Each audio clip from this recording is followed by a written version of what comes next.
नमस्कार, मैं हूं सुशांत सिन्हा। आज उत्तर प्रदेश में चौथे चरण के लिए वोटिंग जारी है और उधर मुंबई में बीएमसी के जो चुनाव हुए हैं उसके लिए उसके वोटों की गिनती होनी है। तो दो बड़ी खबरें आज दिन की जिन पर हमारी नजर दिन भर रहेगी। उत्तर प्रदेश में चौथे चरण का मतदान है और बीएमसी चुनाव के नतीजे आएंगे। 10 महानगर पालिकाओं के लिए वोटिंग हुई थी जिनके नतीजे आज आने हैं और दोनों इसलिए अहम है क्योंकि चौथे चरण का जो मतदान है वो उत्तर प्रदेश में चुनाव किस दिशा में जा रहा है इसको तय कर देगा। लगभग आधा चुनाव हो जाएगा इस चरण के बाद और बीएमसी में और 10 महानगर पालिकाओं में जो नतीजे आएंगे वो शिवसेना और बीजेपी गठबंधन का भविष्य भी तय कर देंगे। लेकिन आज हम सबसे पहले उत्तर प्रदेश का जिक्र कर रहे हैं। उत्तर प्रदेश की 5 तस्वीरें आप देखिए। रायबरेली, बांदा, झांसी, इलाहाबाद और फतेहपुर, जिन 12 जिलों की 53 सीटों पर चुनाव हो रहे हैं, वहां मतदान सुबह 7 बजे से शुरू हुआ है और कई जगहों पर लंबी लंबी कतारें दिख रही हैं। कई जगहों पर धीरे धीरे लोग आना शुरू हो रहे हैं और 53 सीटें जहां पर वोटिंग हो रही है। 2012 में समाजवादी पार्टी ने 24, बीएसपी ने 15, कांग्रेस ने 6, बीजेपी ने 5 और अन्य ने 2 सीटें अपने नाम की थी।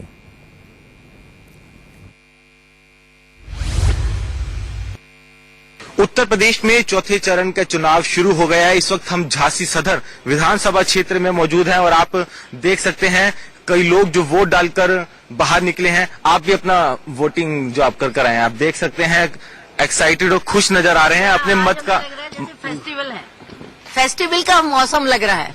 जैसे हम लोग अपने फेस्टिवल्स मनाते हैं इसी तरह से हमें फेस्टिवल का फीलिंग आ रही है। फीलिंग आप देख सकते हैं बेहद खुश हैं, चेहरे पर खुशी साफ नजर आ रही है और अपने मत का इस्तेमाल कर आ रहे हैं। बुंदेलखंड के साथ सूखे का श्राप जुड़ा हुआ है। पानी की पीने की बेहद किल्लत है। यहाँ पर जो किसान है वो आत्महत्या कर रहे हैं, पलायन जारी है। आपसे आप भी मैं तो कंपलसरी वोटिंग के फेवर में हूँ। जो लगातार अगर 3 इयर्स किसी ने वोट नहीं डाला तो उसको वोटर लिस्ट से बाहर करना चाहिए, क्योंकि लोग पिकनिक मनाने घूमने चले जाते हैं कि चलो छुट्टियां हैं, सैटरडे संडे इंक्लूड कर लो, चलो कहीं चलते हैं। और वोटिंग जो इतना बड़ा हमारा राइट है जिससे हम अपनी और लोग वोट नहीं देते हैं और फिर पूरी साल सरकार को गालियां देते हैं कि सरकार ये नहीं कर रही, नहीं। पहले आप अपना मन की सरकार तो चुने। मैंने सुना कि अपने मतों का इस्तेमाल करें, कुछ यही अपील है इन सीनियर सिटीजन्स की भी। तो युवाओं से भी हम अपील करना चाहेंगे कि जब सीनियर सिटीजन सुबह सुबह अपने घर से बाहर निकल के अपने मतों का इस्तेमाल कर रहे हैं तो आप भी अपने घर से निकलिए, अपने मत का इस्तेमाल कीजिए। अदिति सिंह और उनकी मां दोनों लोग पोलिंग के लिए जा रही हैं और हम बात करते हैं अदिति से। अदिति, किस तरह की चुनौतियां थी आपको? बहुत सारी चुनौतियां थी। आई मीन पिछले 2 साल से हम लोग कैंपेन ट्रेल पे हैं, बहुत मेहनत कर रही है and I am so excited कि ये दिन फाइनली आ गया है कि मैं वोट डालने जा रही हूँ अपने लिए। कैसा, मतलब ये एक तो बड़ा एग्जाम है आपका, इसके पहले भी आपने एग्जाम दिए होंगे? जी ऑफ कोर्स, सबसे बड़ा एग्जाम है। बट हम लोग उन बच्चों में से हैं जो 5 साल मेहनत करते हैं, जो 5 साल पढ़ाई करते हैं, तो उतना भी डर नहीं लग रहा है। क्योंकि जब से मैं वापस इंडिया आई हूँ, पापा ने ये निर्णय लिया कि वो अपनी बेटी को राजनीति में उतारना चाहेंगे। हम लोग मेहनत कर रहे हैं तो आई एम प्रीटी कॉन्फिडेंट अपने पिताजी के काम को लेके और अपने काम को लेके। पिछले 2 साल में बहुत सारी नई नई चीजें आपको यहाँ पर देखने को मिली होंगी। बिल्कुल, बहुत सारे चैलेंजेस थे। इनफैक्ट फर्स्ट जब मैं इनिशियली आई थी तो भाषा में भी मुझे थोड़ी समस्या होती थी देहात में। बहुत ज्यादा आप खुद देख रहे हैं, जैसे मैं खुद लालूपुर, खुद एक गांव की हूँ, खुद देहात की हूँ, तो फिर बहुत ज्यादा समस्या नहीं हुई। पर थोड़ी इनिशियली बाहर से आके हर चीज पर कैचअप मैंने कर लिया, अच्छे से कैचअप कर लिया। I think I am completely ready now. किन किन देवताओं को मनाया कि कैसे कैसे जिताए वो आपको? नहीं, बस अपनी दादी का आशीर्वाद लिया और माथा टेका, भगवान का आशीर्वाद लिया, मंदिर में हाथ जोड़े। किससे लड़ाई है आपकी? मेरी किसी से लड़ाई नहीं है and I don't even like that kind of politics. मैं बस चाहती हूँ कि अच्छे से अच्छा काम करूँ। इफ एनीथिंग मैं अपने पिताजी का रिकॉर्ड तोड़ना चाहती हूँ। चलिए, हम उम्मीद करेंगे कि अदिति जो है बड़े मार्जिन से चुनाव जीते और इनका जो ड्रीम है, जो सपना है युवाओं के लिए, इस पूरे विधानसभा के लिए, उसको पूरा करने का काम करे। अदिति ये चाहती हैं कि जितना वोट उनके पिताजी ने पाया है उनसे ज्यादा वोटों से, उनसे ज्यादा मार्जिन से चुनाव जीते। तो हमारी तरफ से अदिति को बधाई। और अब हम आगे चलेंगे बूथ पे और बाकी लोगों से बातचीत करके ये जानने की कोशिश करेंगे कि आखिर इस विधानसभा में क्या हो रहा है। रोहित के साथ अरविंद चतुर्वेदी, इंडिया न्यूज, रायबरेली, उत्तर प्रदेश। भाजपा के राष्ट्रीय सचिव सिद्धार्थ नाथ सिंह हमारे साथ मौजूद है, उन्होंने वोट डाल दिया है। सिद्धार्थ जी, आपका गृह क्षेत्र है, गृह नगर है, आप खुद ने यहाँ पर वोट डाला है। क्या क्या मन में काम करने की तमन्ना है आपकी इलाहाबाद शहर? मेरे पास एक ही काम करने का है, विकास विकास विकास। और भ्रष्टाचार और गुंडा राज को खत्म करने का। लेकिन यहाँ पर चुनाव में मुद्दे बने, कसाब बन गया, गधों की बात। देखिए मैं बोल रहा हूँ, वो जिन्होंने गधा और घोड़ा जो भी बोला हो उसके भर्त्सना करते हैं, मगर जब कसाब है वो एक्रोनियम है। आपने जब बीजेपी पे 10 बना सकते हैं तो हमने कांग्रेस को जोड़ा, सपा को जोड़ा, बस उनके पहले आप इनिशियल ले लिए। रायबरेली के सदर विधानसभा के एक बूथ पर हम हैं और बहुत सारे लोग लाइन में लगे हुए हैं वोट डालने के लिए। इनसे बात करते हैं कि आखिर किन मुद्दों को लेके ये चुनाव में वोट डालने जा रहे हैं। आपके मन में क्या है, क्या मुद्दे हैं आपके मन में, क्या होना चाहिए? क्या होना चाहिए? विकास होना चाहिए जिले का हमारे, और क्या होना चाहिए। तो जो लोग जो प्रत्याशी लड़ रहे हैं उसमें से आपको लगता है कि लोग विकास करेंगे? जी। तो आप विकास को सोच के वोट डालने जा रहे हैं? जी सर। लोग कहते तो हैं कि हम विकास को सोच के जा रहे हैं वोट डालने, लेकिन वो जाके जाति और धर्म के मुद्दे पे वोट डाल देते। नहीं, ऐसा कुछ नहीं सर। अरे अच्छा काम होना चाहिए सब। अच्छा, चलिए हमारे साथ कुछ और साथी हैं। हाँ बताइए आप क्या कहना। सर हमारे नेता की जीत और हमारी जीत, बस यही विकास है हमारा। यही विकास है। तो नेता कैसा होना चाहिए आपका? हमारा नेता एक समाज सेवक, हम लोगों के बारे में सोचने वाला एवं विकास की बात करने वाला। लेकिन लोग बात तो विकास की करते हैं, लेकिन अंतर जाके जाति और धर्म के मुद्दे पर वोट डाल देते। सर आप गाड़ी से होके आए होंगे, आपको विकास दिखा होगा। तो लोग चाहते हैं कि नेता उनके लिए सोचने वाला हो। नेता 5 साल सिर्फ सोचते ही रह जाते हैं, काम नहीं होता, ये दिक्कत आती है। उससे थोड़ा आगे बढ़ना होगा। हम अलग अलग हिस्सों में जाएंगे और समझने की कोशिश करेंगे कि कहां पर क्या मुद्दे हैं और किस तरीके से ये जो चौथा चरण है ये बहुत अहम रहने वाला है। हमारे साथ प्रदीप सिंह और अनुज गुप्ता, 2 वरिष्ठ पत्रकार स्टूडियो में हैं। इसके अलावा रजत राकेश टंडन हमारे साथ इलाहाबाद से हैं, प्रतापगढ़ से सुमित चौधरी हैं और रायबरेली से अरविंद चतुर्वेदी हमारे सहयोगी जुड़ रहे हैं। रजत, पहले मैं आपके पास आ रहा हूं। इलाहाबाद में लड़ाई बड़ी दिलचस्प है, बड़ी भीड़ थी सारे ही रोड शोज में। मुद्दे वहां पर इस भीड़ के क्या हैं और आपके साथ कोई नेता हैं, वो क्या कहना चाह रहे हैं? देखिए मेरे साथ बीजेपी से दक्षिण के प्रत्याशी नंदी जी हमारे साथ हैं। नंदी जी, वोट आपने डाल दिया है, पहले तो मैं कहूंगा एक बार दिखा दीजिए और कम से कम अपील रहे कि हाँ लोग अपने घरों से निकले और वोट करें। जी, मेरी अपील है कि ज्यादा से ज्यादा मतदान हो, क्योंकि अच्छे लोग तभी चुने जाते हैं जब मतदान होता है ज्यादा। मुद्दे क्या है इलाहाबाद के अंदर, मुद्दा क्या रहेगा?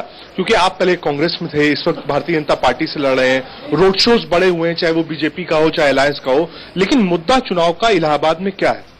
देखिए, मैं इलाहाबाद दक्षिणी की अगर हम बात करें, इलाहाबाद दक्षिणी में जिस तरह से धार्मिक उन्माद फैला करके जो विधायक जी 208 वोटों से बेईमानी से जीते, उसके बाद जुलूस निकाला, दुकान पर तोड़फोड़ की गई, औरतों बच्चों की लड़कियों के कपड़े फाड़े गए, तो वो जनता भूली नहीं है। कोई भी व्यक्ति विधायक से अपेक्षा करता है कि भाई सड़कें हैं, नाली हैं, गलियां हैं, बना दीजिए। तो विधायक ने दुरदुरिया के भगाना का काम किया और उनके गुर्गों ने गालियां बक के भगाना का काम किया कि हम तुम्हारे यहाँ से वोट नहीं पाए। और कोई भी जैसे माता का जागरण है या भगवान की चौकी है, माता की चौकी है, भागवत है, इस तरह के आयोजन में चीफ गेस्ट बनाने के लिए गया तो विधायक जी ने बेइज्जत कर देंगे। आप पे भी लोग कह रहे हैं कि भाई आप दूसरी पार्टी में थे, बीजेपी वाले कह रहे हैं कि भाई बाहरी कैंडिडेट, चाहे आप हो, रीता बोगड़ा जोशी हो, हर्ष हो, तो एक लगता है कि हाँ इसका नुकसान है, या आपको लगता है कि हाँ लहर है भाजपा की इसलिए आप? कोई नुकसान नहीं है, आप देखिए। ठीक है, इनको लग रहा है नुकसान नहीं है, लेकिन क्या इलाहाबाद के अलावा अगर हम रायबरेली चलें तो वहां पर कुछ सीटें ऐसी हैं जहां पर समाजवादी पार्टी और कांग्रेस गठबंधन में साथ होने के बावजूद एक दूसरे के आमने सामने हैं। क्या इससे गठबंधन को नुकसान होगा? हमारे साथ अरविंद चतुर्वेदी हैं। अरविंद, जरा रायबरेली की स्थिति समझाइए लोगों के लिए, क्योंकि वहां पर कांग्रेस और सपा आमने सामने है। क्या इससे वोटर कंफ्यूज हो रहा है? और दूसरा, जो सोनिया गांधी ने चिट्ठी लिखी है उसकी चर्चा है क्या, उसका असर लोगों पर पड़ेगा क्या? सुशांत, निश्चित रूप से मैं आपको ये बताना चाहता हूं कि जिस इलाके में हम हैं, यानी सदर विधानसभा सीट पिछले कई सालों से यहां के बाहुबली कहे जाने वाले अखिलेश सिंह के कब्जे में रही।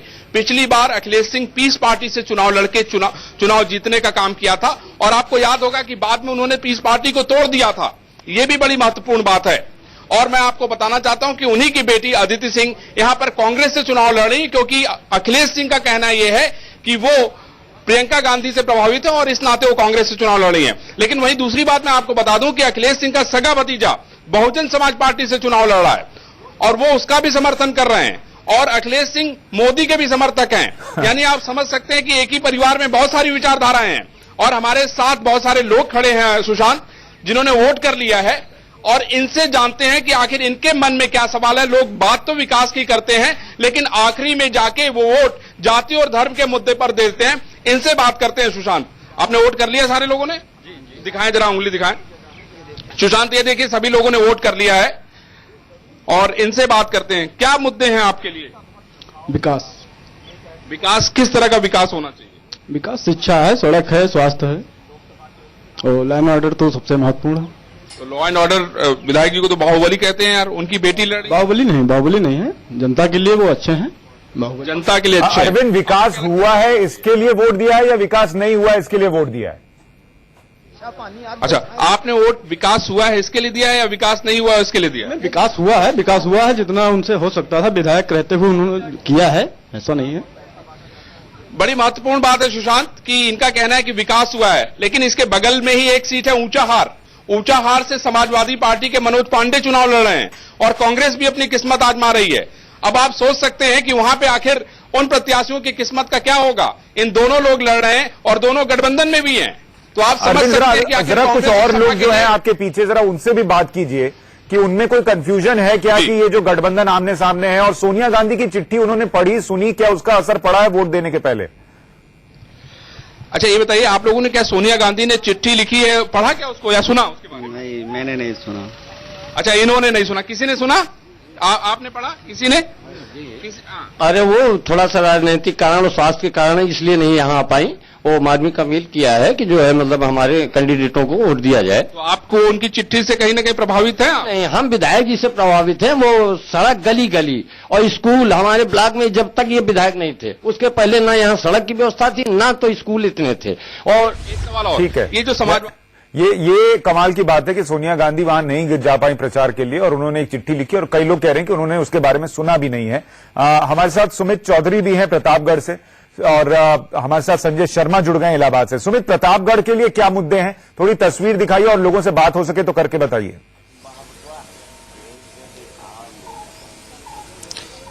देखिए, प्रतापगढ़ के बारे में सुशांत मैं थोड़ा सा आपको बताना चाहूंगा, भले ही क्योंकि पिछली बार भी 2012 में ज्यादा सीटें, हाथ में से 4 या 5 सीटें जो थी। सुमित, मैं माफी चाहूंगा, आपकी आवाज में कुछ दिक्कत आ रही है, मैं आपके पास दोबारा लौटूंगा। संजय शर्मा इलाहाबाद से हमारे साथ। संजय, वहां पर जो लोग हैं उन्होंने अगर वोट दिया है तो उनसे पूछें कि वो कौन सा एक मुद्दा था जिसको जहन में रखकर उन्होंने ईवीएम का बटन दबाया है।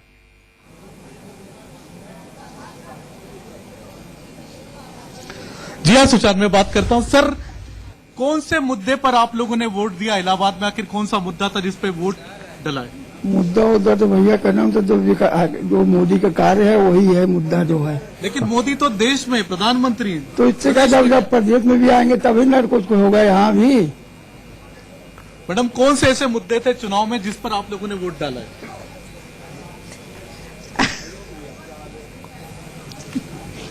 आपने वोट किस मुद्दे पे दिया? मोदी को देख के दिया है। लेकिन मोदी तो देश चला रहे हैं, प्रदेश में किस मुद्दे? मोदी को देख के दिया प्रदेश में। देखिए, अगर इन वोट किस मुद्दे पर वोट डाला? बहुत से मुद्दे हैं यहाँ पे। करप्शन इतना जबरदस्त है, भ्रष्टाचार है, गुंडागर्दी है, कहीं सड़क भी चलने लायक नहीं है कोई। इस मुद्दे पे वोट दिया हमने। संजय जी, यही कमाल है, सरकार ने ठीक वोटर जो है अगर मुद्दों को छोड़कर नेताओं का चेहरा देखकर वोट देने लग जाता है तो फिर नेताओं का चेहरा जो है वो 5 साल के लिए गायब हो जाता है। ये भी उसको ध्यान रखना चाहिए, काम दिखना चाहिए वोट देने के पहले, ये बड़ी बात होनी चाहिए। इस पर मैं लौटूंगा। हमारे साथ हमारे दोनों मेहमान बने हुए हैं, बड़ी कवरेज हमारी जारी है। उत्तर प्रदेश में चौथे चरण का मतदान तेजी से आगे बढ़ रहा है, हम लौट रहे हैं।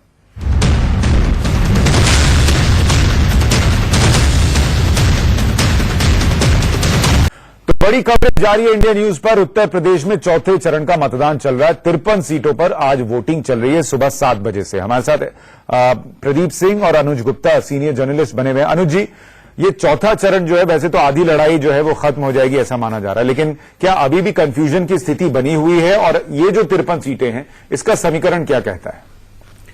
देखिए, चौथा चरण आज हो जाने के बाद ये माना जाना चाहिए कि राज्य में किसकी सरकार बनना है वो स्पष्ट हो जाए, क्योंकि बहुत सारी सीटें, 260 से अधिक सीटें जो है उनमें मतदान हो चुका है। हो चुकेगा आज शाम तक। ठीक है। परंतु ऐसी स्थिति नहीं है। दरअसल पहले 2 चरणों में बसपा की थोड़ी बढ़त कहीं न कहीं दिख रही थी सपा की बदौलत, और उसके बाद के चरणों में आज भी बसपा कुछ क्षेत्रों में है, लेकिन बीच का चरण उसका कमजोर चरण गया, और भाजपा सब जगह लड़ाई में होते हुए भी ऐसा लगता है कि शायद आखिरी के 2 चरणों पर उसको अधिक भरोसा होने वाला है। इस कारण मुझे लगता है कि कई लोग राज्य में त्रिशंकु विधानसभा का आकलन अभी से कर रहे हैं, लेकिन जब जैसे जैसे गाड़ी आगे बढ़ेगी शायद उसमें बदलाव आएगा। आज का जो चरण है इसमें पिछली बार भाजपा को केवल 5 सीटें मिली थी, लेकिन लोकसभा चुनाव में वो 41 पर बढ़त लेकर के गई है।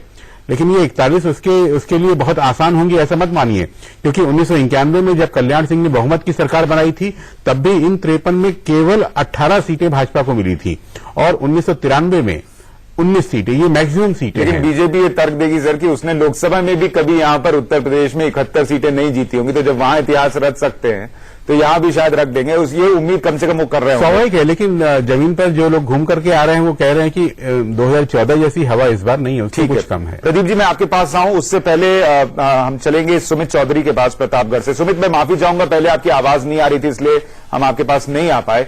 आप जो बात कह रहे थे वो पूरी करें और जरा मुद्दों के बारे में और लोगों की राय के बारे में भी बताएं।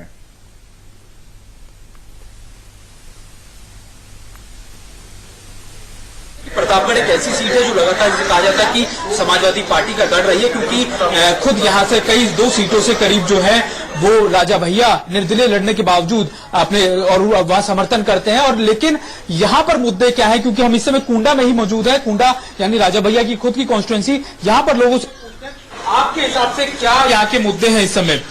यहाँ के मुद्दे कुछ नहीं है, यहाँ के मुद्दे सारे साफ हैं। राजा भैया एक अच्छे ही व्यक्ति हैं जिनको सब लोग पसंद करते हैं। यानी अब व्यक्ति को वोट देते हैं, विकास को? विकास को तो वोट देते हैं, विकास तो हो ही रहा है। विकास यहाँ इतना है कि जितना आप समझ नहीं सकते। अच्छा।